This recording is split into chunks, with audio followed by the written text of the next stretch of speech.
제가 이번에 차를 하나 구입하려고 여기저기 알아봤는데요. 농협 캐피탈에서 하는 농축협 특화 상품이 저렴했어요. 농축협 농협 캐피탈 특화 상품 참 좋아요. 여러분 안녕하십니까? NBS 뉴스 24입니다. 새로운 쌀 목표 가격에 대한 국회 심의가 졸속으로 진행될 수 있다는 우려가 제기됐습니다. 정부가 국회에 제출해야 하는 쌀 목표 가격 변경 동의 요청서를 만드는 작업이 늦어지고 있는 데다 물가 상승률 반영이나 쌀 직불제 개편 등 심도 있는 논의가 필요하기 때문입니다. 보도에 김인경 기자입니다. 올 연말까지 농업계의 가장 큰 이슈는 쌀 목표 가격을 다시 설정하는 일입니다. 쌀 목표 가격은 5년에 한 번씩 재설정하는데 쌀값이 목표 가격을 밑돌면 정부가 변동직불금 제도를 통해 가격의 일부를 농가에 보전해주기 때문에 쌀 목표 가격은 농가 소득을 지탱해주는 마지노선이라 할 수 있습니다. 그런데 내년 산 쌀에 적용할 새로운 목표 가격에 대한 국회 심의가 졸속으로 처리될 수 있다는 우려가 나오고 있습니다. 현재 80kg 기준 18만 8천 원인 쌀 목표 가격을 정하던 2013년 정부의 목표 가격 변경 동의 요청서는 5월 29일 국회에 제출됐습니다. 이후 국회에서 7개월간의 갑론을박을 거친 뒤 2014년 1월 1일이 돼서야 국회 본회의를 통과한 바 있습니다. 이 같은 전례에 비춰보면 올해는 목표 가격을 정하기 위한 국회 심의 기간이 절대적으로 짧은 셈입니다. 특히 이번에 정할 새 목표 가격에는 물가 상승률을 반영해야 한다는 목소리가 크고 가격 결정이 쌀 직불제 개편과도 맞물려 있기 때문에 전보다 훨씬 치열한 심의가 필요한 상황. 26일 열린 국회 농림축산식품 해양수산위원회에 농식품부와 소속기관에 대한 종합국정감사에서도 이 같은 문제가 제기됐습니다. 황주홍 농해수위 위원장은 이계호 농식품부 장관에게 쌀 목표 가격 변경 동의 요청서 제출이 늦어지면 졸속 심사를 피할 수 없는 만큼 10월 말까지인 시한을 꼭 지켜달라고 요청했습니다.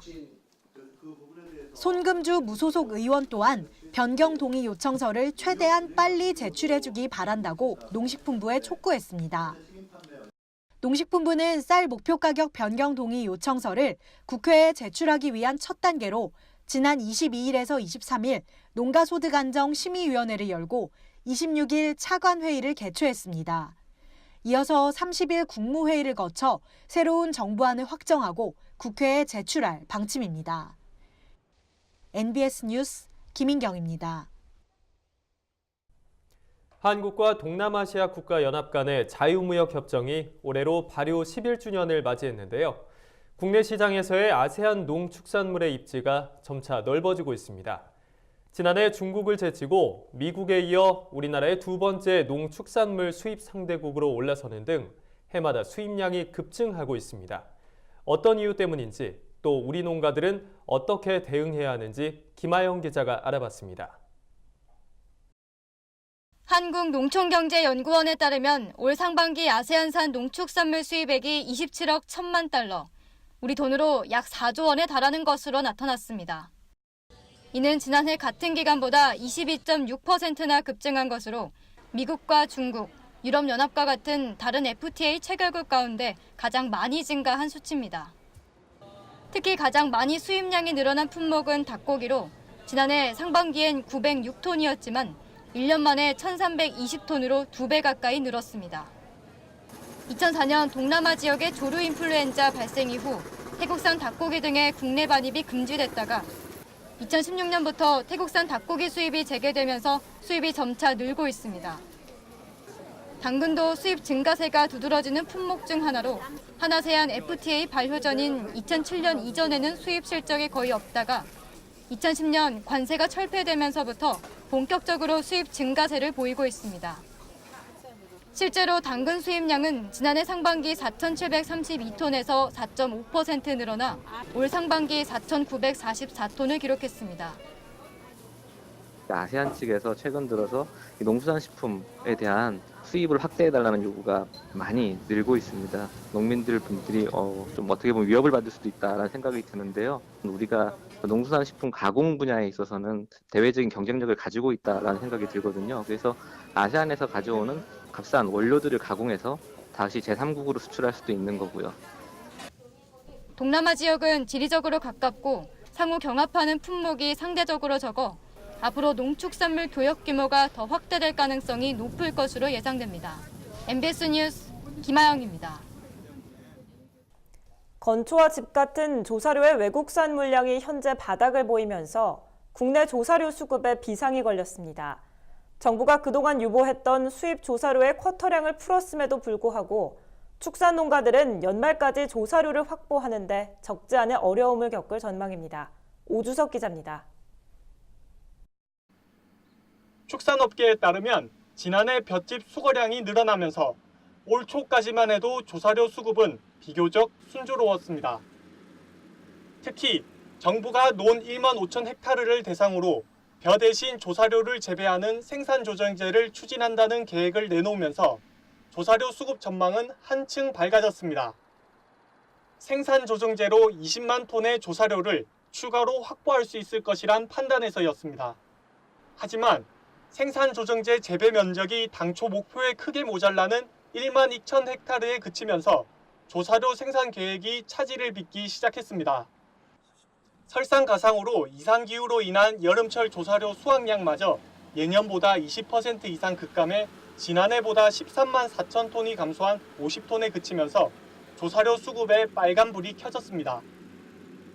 가을 장마 비가 많이 와서 볏짚이 어떻게 될는지 몰라서 그렇지 모자르네 그러면 더 막 사람들이 쟁여놓고 안 주려고 그러고 그러는데 또한 소 사육 마리수도 늘어나 조사료 수급 상황을 더 어렵게 만들었습니다.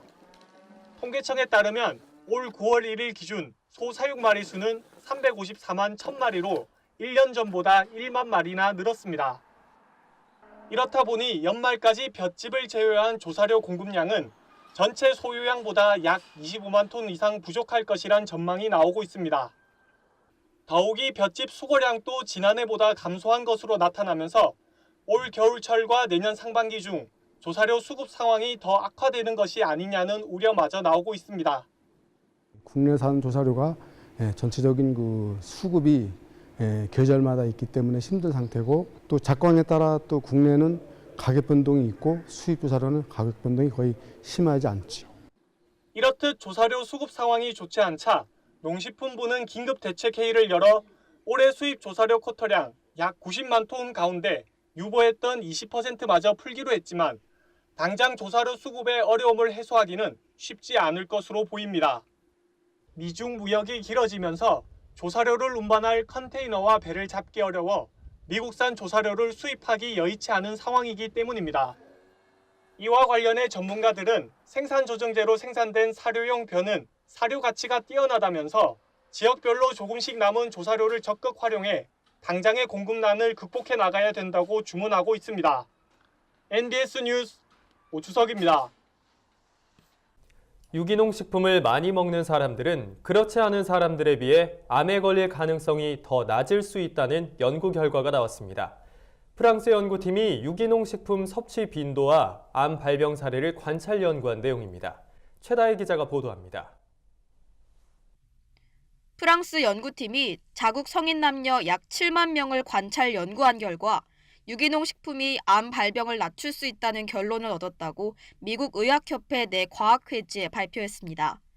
발표 내용에 따르면 연구팀은 참가자들에게 24시간 동안 먹은 식품의 종류와 유기농 여부를 묻는 설문조사를 3차례에 걸쳐 진행했습니다.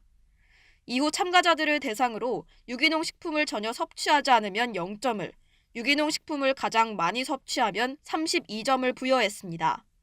유기농 식품의 섭취 빈도에 따라 그룹의 점수를 다르게 매긴 겁니다.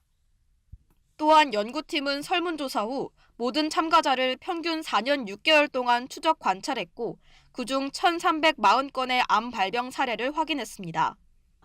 그런데 이 조사를 토대로 유기농 섭취 빈도와 암 발병의 상관관계를 분석한 결과 유기농 식품을 가장 많이 섭취한 사람들이 가장 적게 섭취한 사람들보다 전반적인 암 위험이 25%나 더 낮게 나타났습니다.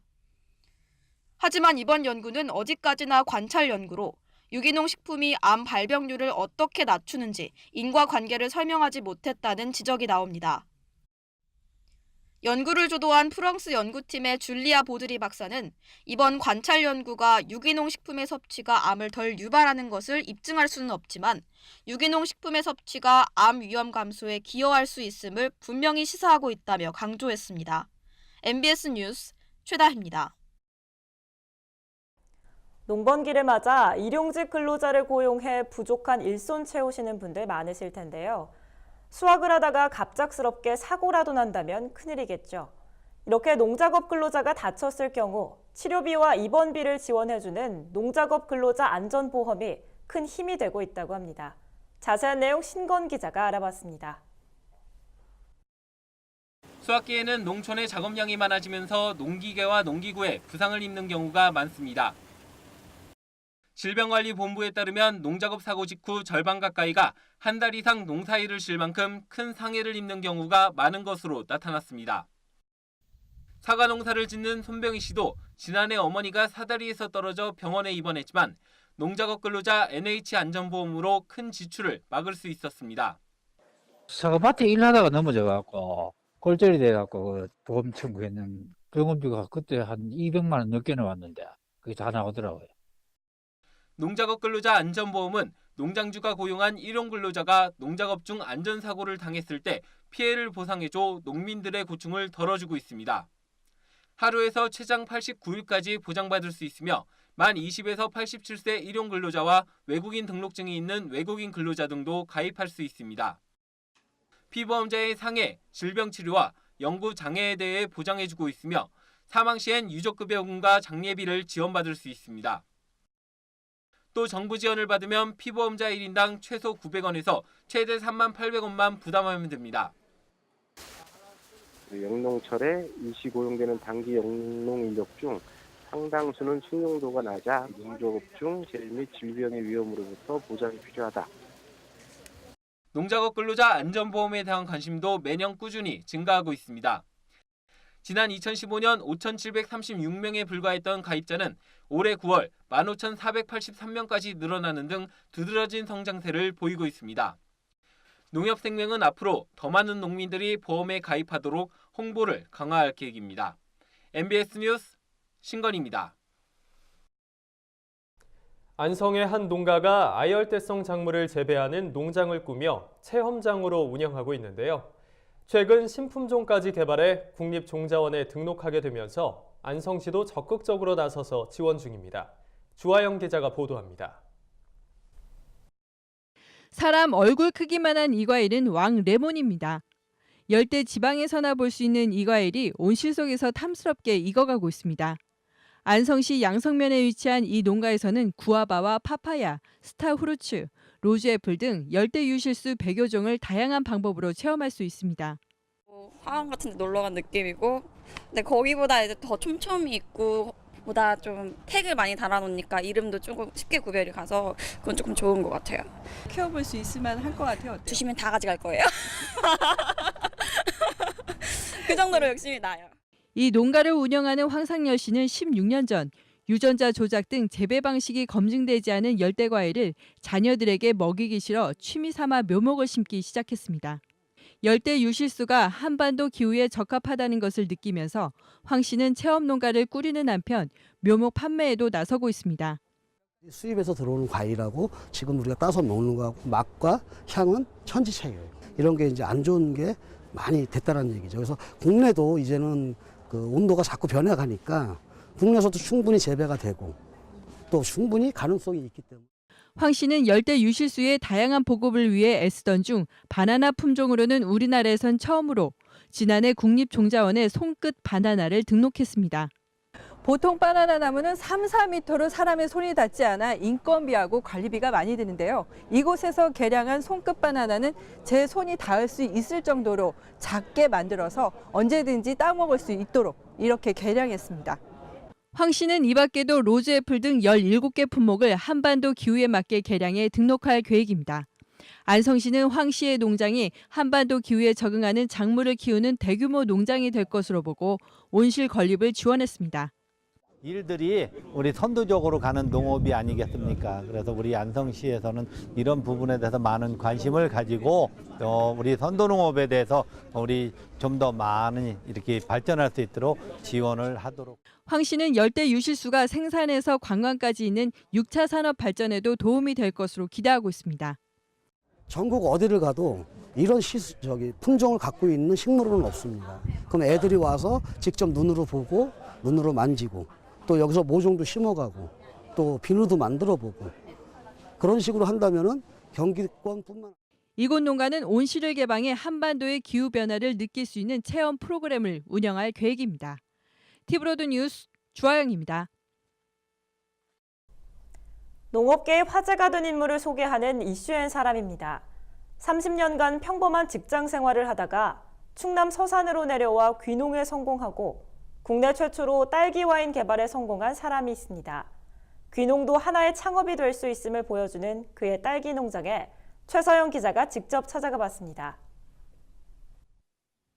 충남 서산에서 딸기 농장을 운영하고 있는 선권수 대표. 억대 매출을 올리며 주위의 부러움을 한몸에 받고 있는 대표적인 성공 농업인입니다. 10년간의 철저한 귀농 준비를 한 끝에 선택한 귀농 작물은 바로 딸기. FTA를 극복할 수 있는 유일한 작목이란 확신 때문이었습니다. FTA를 피해갈 수 있는 작목은 딸기밖에 없습니다. 수출은 하지만 수입을 하지 않습니다. 그 이유는 우리나라 딸기가 너무 맛있기 때문에 외국에서 들여올 수가 없습니다. 그래서 제가 딸기를 선택했습니다. 30년간의 직장 생활을 모두 정리하고 2010년 귀농을 선택한 선권수 대표는 국내 최초로 딸기 와인을 개발했습니다. 딸기 재배, 딸기 체험 농장, 딸기 와인 등 딸기라면 무엇이든 도전한다고 해서 딸기 아빠로도 불립니다. 겨울에는 딸기 값이 비싸지만 봄 때쯤 되면 날씨가 좋아지기 때문에 어마어마한 물량이 한꺼번에 쏟아져 나오죠. 이렇게 되면 딸기 값은 폭락을 해요. 그 딸기를 가지고 무엇을 만들까 고민하다가 딸기 와인을 개발하게 된 겁니다. 딸기 수확뿐만 아니라 딸기를 이용해 어떻게 하면 고부가 가치를 올릴 수 있을까 고민하다가 딸기로 와인을 만들기 시작한 그는 딸기 와인 제조 면허를 얻기 전까지 3년간 규제와의 장벽과 씨름했습니다. 딸기는 과일이 아니고 채소이기 때문에 와인을 만들 수가 없어요. 우리나라에서는 만들 수가 없고 해외에서는 딸기 와인이 있고 그래서 제가 이제 국세청하고 많이 협의를 했죠. 그래서 국세청에서 정식으로 이제 면허를 받게 된 겁니다. 딸기를 이용한 가공식품 개발로 부가가치를 높이려는 시도는 성공적이었습니다. 딸기 와인은 현재 충남 지역 특산물로 자리 잡았고 입소문을 타고 외국에서도 꾸준히 주문이 들어오고 있는 상황. 국내산 딸기 명성이 딸기뿐만 아니라 딸기 가공품에도 이어지고 있는 겁니다. 뿐만 아니라 딸기 체험 농장까지 운영하고 있는데 주말에는 100명 이상이 방문할 정도로 정신없이 바쁜 나날을 보내고 있습니다. 딸기를 이용한 체험, 교육, 그래서 이런 다양한 6차 산업을 할 수 있는 농가로서 농림축산식품부로부터 6차 산업 인증을 받게 됐습니다. 이처럼 선 씨는 딸기를 이용한 6차 산업 인증을 받고 고부가 가치 창출 공로를 인정받아 2015년 대한민국 신지식인으로 선정, 천안의 한 대학 지도교수로 위촉돼 귀농 귀촌 희망자에게 멘토 역할을 톡톡히 하고 있습니다. 6차 산업을 꿈꾸는 많은 농업인들이 있을 텐데 6차 산업을 하려면 실패를 두려워하면 되지 않습니다. 그래서 뭐든지 도전하는 정신이 필요하고요. 내가 어떻게 하면 도시민과 쉽게 만남을 가질 수 있을 것인가를 꾸준히 연구 개발을 하셔야 된다고 저는 생각하고 있습니다. 10년 동안의 치밀한 귀농 준비 끝에 서산에 정착하여 딸기 와인 농장을 운영하고 있는 선권수 대표. 딸기 와인뿐만 아니라 딸기 수확, 딸기 체험 농장 등 다양한 부가가치 창출을 통해 6차 산업의 모범 사례를 보여주고 있습니다. MBS 뉴스 최서영입니다. 다음은 지역 뉴스입니다. 정읍시가 내장산에 농특산물 홍보 판매장을 운영하기로 했습니다. 농특산물 홍보 판매장은 다음 달 11일까지 만남의 광장 일대에서 운영되며 지역에서 생산 가공된 농특산물만 판매됩니다. 또 판매장에서는 단풍미인 쌀과 한우, 구절초 상품과 사과 등 80여 개 품목에 대한 판매와 시음 행사도 진행됩니다. 정읍시는 내장산 행락철 불법행위 근절을 위한 대책으로 판매장 운영을 시작했다고 밝혔습니다. 임실군의 대표적인 관광지인 성수면 치즈 테마파크에 유럽풍 펜션이 들어섰습니다. 임실군은 신민 군수와 주민들이 참석한 가운데 임실 치즈 펜션 준공식을 가졌습니다. 국비 등 11억 원을 들여 지난해 4월 착공해 이번에 준공한 펜션은 지상 3층 규모로 40여 명을 동시에 수용할 수 있는 8개의 객실을 갖추고 있습니다. 군은 앞으로도 2개 동에 16실 규모의 숙소동을 추가로 구축해 머무는 관광지로 만들어갈 계획입니다. 경남 거창군과 거창 사과 원예 농협은 서북부 경남 거점 산지 유통센터에서 거창 사과 11톤을 싱가포르로 수출하는 선적식을 가졌습니다. 이날 행사에는 구인모 군수를 비롯해 수출 관계자와 농민 등 20여 명이 참석해 축하했습니다. 거창군과 거창 사과 원예 농협은 2016년부터 동남아 수출을 위해 베트남과 싱가포르를 중심으로 해외 시장 개척 활동과 시장 조사를 하며 거래처 발굴에 힘써왔습니다. 올해 군은 신선 농산물 중 사과만 130여 톤을 수출했으며 이 중 90% 이상은 동남아시아로 수출했습니다. 윤수연 조합장은 해외 시장 개척으로 국내 시장 가격을 안정시키고 농가 소득 증대에 이바지할 것이라면서 앞으로도 더 많은 시장을 개척하기 위해 노력하겠다고 밝혔습니다. 완주경찰서는 농촌 지역을 돌며 농산물을 훔친 혐의로 63살 A씨를 구속했습니다. A씨는 지난 9월부터 최근까지 완주와 전주, 장수 지역을 돌며 5차례에 걸쳐 고추와 참깨 등 500만 원 상당의 농산물을 훔친 혐의를 받고 있습니다. 조사 결과 A씨는 훔친 오토바이를 이용해 CCTV가 없는 농촌 마을을 노린 것으로 드러났습니다. 지금까지 지역 뉴스였습니다. 저희가 준비한 소식은 여기까지입니다. NBS 뉴스 24 마칩니다. 함께해 주신 여러분 고맙습니다.